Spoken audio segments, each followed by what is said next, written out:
Ketika Biden dilantik, Tiongkok tahu sekali kelemahan Demokrat yang tidak akan bisa perang shadow di mainland Tiongkok. Makanya mereka berani serang terbuka dengan propaganda kedaulatan atau sovereign right Tiongkok versi mereka. Mereka merasa ditekan habis-habisan di zaman Trump dengan Tiongkok diisukan melakukan penzoliman pada komunitas Uighur dengan pencaplokan Hong Kong dan banyak lagi kesalahan Tiongkok yang dihajar oleh Partai Republik dalam administrasi Trump. Ketika Demokrat sekarang berkuasa, mainnya pakai operasi intelijen. Tidak bisa gampang memainkan itu di Tiongkok. Tiongkok tahu banget, makanya mereka sikat Amerika sekarang. Diumumkannya pelarangan 28 pejabat ex-Trump masuk ke Tiongkok dengan banyak keburukan yang diperlihatkan oleh mereka. Padahal ini hanya menunjukkan bahwa Tiongkok akan membalas dengan propaganda bahwa salah tuduhan Trump tersebut. Dan kedua, mereka unjuk taring ke Demokrat Biden. Berani lawan gak lu? Melihat beraninya Tiongkok sekarang ini, saya yakin Amerika keok dalam 4 tahun ke depan dengan Tiongkok. Lalu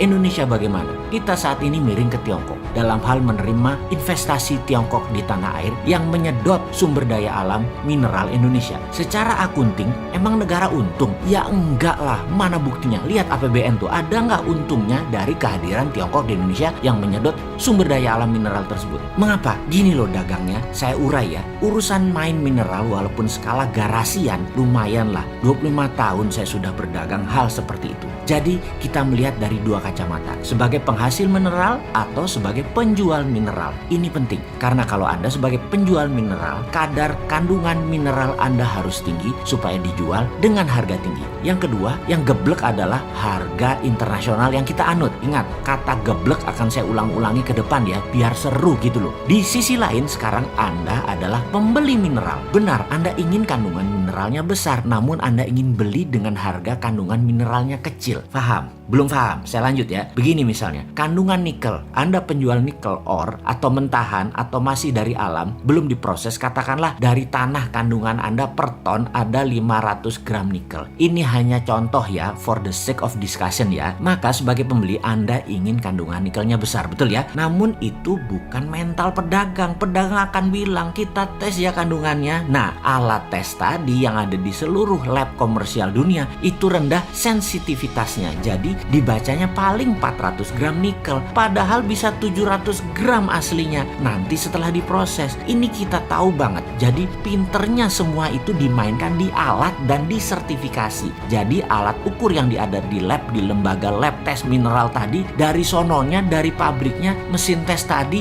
adalah sudah agen para globalis. Karena itu Sontoloyo ini kalau dagang meterannya atau ukurannya nggak mau pakai Scovindo kayak Surveyor Indonesia kayak apalagi lab luar negeri. Selama hitungannya pakai material fisik labnya, nggak mau aja. Tapi tetap aja ada yang beli karena kita fair. Lalu pakai apa? Kami pakai EDAC system, pakai spektrum warna. Dan jangan kaget kalau hasil lab mineral content Indonesia bisa 2 kali lipat hasil lab manapun di dunia dengan alat ukur yang sudah sejak 20 tahun yang lalu cara penghitungannya sama. Pakai ukuran physical mineral. Ya wassalam dah, lu dikadalin asing. Geblek ya? Ya nggak juga, namanya juga nggak tahu. Lalu sebagai pembeli, kita ini bullshitnya lebih banyak lagi. Dibilang mahal lah nanti peleburannya, refining teknologinya mahal, banyak waste dari produk Anda, benda mineral Anda kecil konten mineralnya dan lain sebagainya. Sehingga nggak pakai lagi harga bursa internasional, tapi pakai harga ongkos tambang. Lah ini gebleknya nambah. Wis angel, wis berbisnis tambang mineral kok ngene digoblokin asing. Padahal kalau pakai SWF versi MMT, sovereign wealth atau kekayaan nasional tadi bukan untuk didagangkan, tapi sebagai alat tawar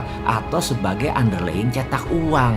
Sekarang SWF jadi lembaga loh, lembaga hutang berbasis perusahaan. Dan ini super lucu. Maaf ya, boleh bilang geblok lagi nggak ya? Maklum, SWF-nya niru ide Bosman, tetapi hanya namanya saja yang ditiru. Actionnya mah jauh beda langit dan bumi. Yang sekarang berbasis hutangan, yang memang jago hutang sih, memang ya jago hutang ya otaknya hutang. Yang satu yang kita yang MMT berbasis aset nasional yang tidak diperdagangkan tapi dijaminkan sebagai underlying. Kesimpulan, dalam mengelola sumber daya alam nasional yang milik rakyat ini sesuai Undang-Undang 45 pasal 33 yang menurut saya salah kaprah, selalu menuruti negara besar yang punya GBHN sangat baik atas pencaplokan sumber daya alam negara lain. Dan ini harus ditangani oleh Menteri Peperangan. Ini adalah warfare, masuk kategori perang, bukannya masuk ranah perdagangan. Kalau bernegaranya sadar akan ke NKRI-an garis lurus loh ya ini ya, bukan menambah banyaknya pejabat diam seperti saat ini yang banyak lupa kalau kita punya wakil presiden.